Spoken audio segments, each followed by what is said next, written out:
I made a video a while back talking about the future of AI and how we, as the citizenry of not only the United States, but just of the world in general, really need to start getting a handle on getting control of the systems that are being developed that are basically going to replace most of us as workers in the future. The reason why this is so critically important is not just because you can foresee a future where, these AI companies and the people who are customers of the AI companies, these big businesses and stuff that are using their systems are, turn it into this horrible dystopia where the uber wealthy and uber rich are able to control the rest of us even more than what they're able to do right now. Like, you can envision a future where there's just a small cabal of very rich people who are running all the robots and everyone else is either, just starving in the streets or they're killing us all off or whatever. Like, even just setting aside that nightmare scenario, there are some good principled reasons as to why our government and we as the people need to start taking control and start, implementing some social programs to make sure that, people are taken care of in the future. Now, as somebody who tends to be very libertarian minded, I have a hard time really sitting on one side of the fence or the other here, especially here in the United States when we talk about, Democrats versus Republicans. And what I'm going to say is going to be a call to the Republican side as well as a warning to the Democrat side. So, what is the principle I want to get across here? We here in the United States believe in a mostly capitalist economy, a mostly capitalist society. You have good ideas, you work hard, and you make a living. And you make a good living, maybe you can become rich and all of that cool stuff.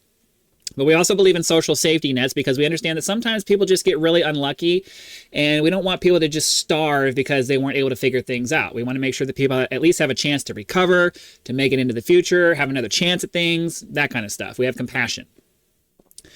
And when we start moving into a future where the hyper successful people who developed all of these AI systems are the ones who get to decide how the system moves forward, you're not going to have that compassion anymore because most of those people are so hyper focused on effort and results and taking risks and gambling this and gambling that they're not thinking about the welfare of the average person. They don't know you, they don't care about you, and leaving the fate of the entire globe's population up to that kind of a person, regardless of whether they see themselves as evil or not, regardless of whether they actually are evil or not, their philosophy towards life is going to lean towards, well, you should have figured it out. That's how they're going to see it. And the problem with that is that most of those people are not going to do the kind of soul searching that will get them to the point where they realize that every single one of us who is alive today and has contributed to each of the economies in which we live have invested in that future. Just as they get investors for their companies so that they can start building whatever it is that they're going to build, and then those investors get a return on that investment, we as people who contributed to the societies that allowed these amazing technologies to flourish in the first place have invested in that system. Now, yes, you could argue that, yeah, we were getting paid for the jobs and stuff that we were doing.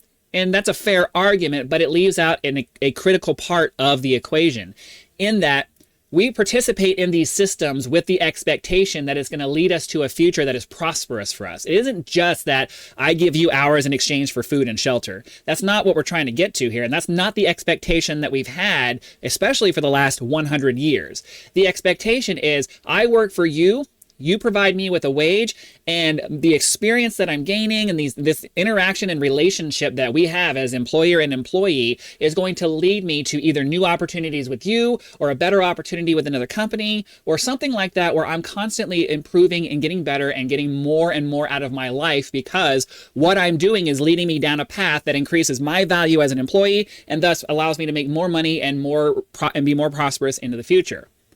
The problem that we're going to run into very shortly, though, is that when AI becomes so capable that most people just aren't able to provide nearly as much value as the AI can, all of that work and investment and time and effort that we all put into becoming better workers, becoming better citizens, all of those things, is not going to count for anything anymore.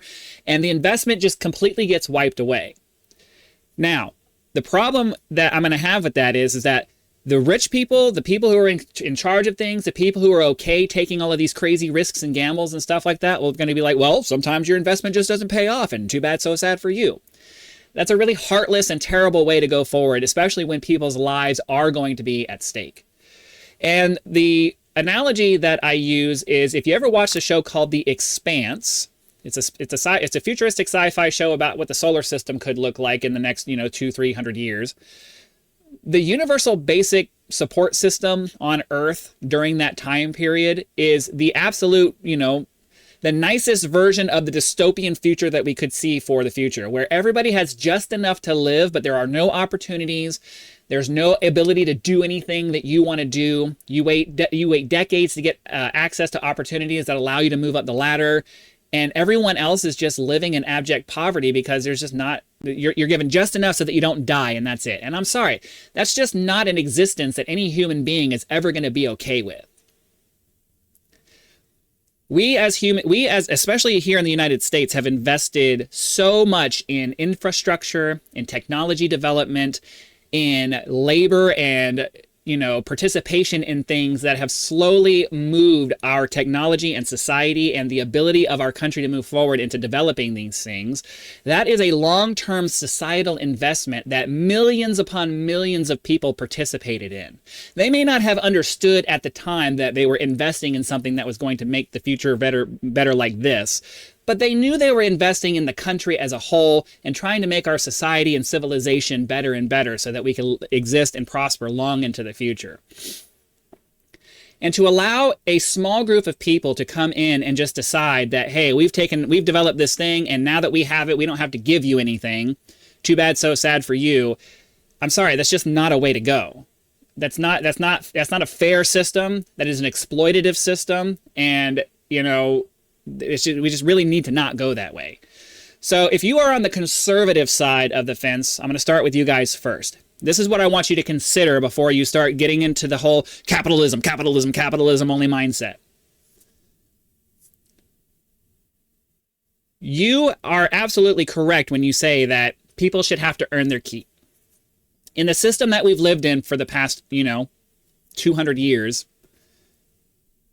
the society didn't work unless everybody participated, and unless enough people participated. And the people who worked hard and were able to do things rose to the top, and everyone else just contributed to the system, and they earned their keep. And that makes a lot of sense. That's a fair system. It absolutely is. But what do you do when that system no longer works, when there are no jobs for anybody to do, and then what happens to the people who just aren't able to adapt? They're just left out in the cold. That's just what we're going to do. Right?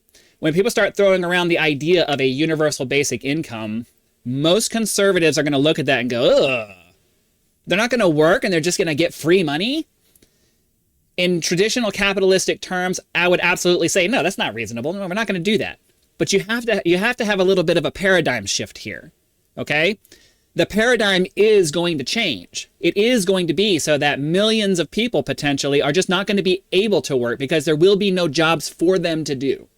Because the AI will be doing those jobs, and then they're not going to have the skills or anything necessary to even be able to begin to try to shift into something else. Like, what are you going to do? They use the example of truck drivers here. It's like, these guys have high school educations and they spent 10, 15, 20 years driving a truck.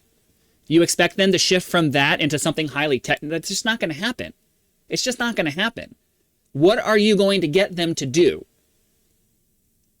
So if you're of a conservative mindset and you're firmly entrenched in the idea that, you have to earn your keep, that is a noble sentiment, and in general, I would agree with you, and I think most people would agree with you. But at the same time, the opportunity to earn your keep has to be there. And if we're moving into a new world where the machines are going to be doing all of the work for us, there won't be an opportunity to earn your keep anymore.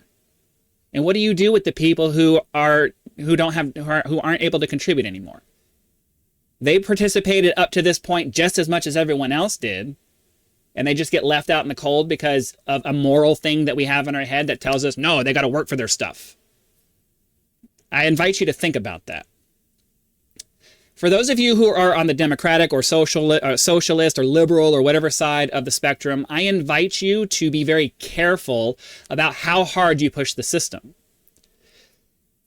There needs to be reasonable, measured approaches to the way that we do things. I do believe that a universal basic income is going to be something that is necessary for the future if we all agree with the idea that we don't want to leave people starving in the streets.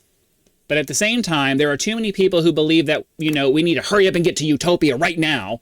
And it has caused you guys to push for things that have harmed us in a lot of different ways with regard to, the global warming thing and all of these things that, everybody's been pushing really hard for that made life way harder for the poorest people amongst us.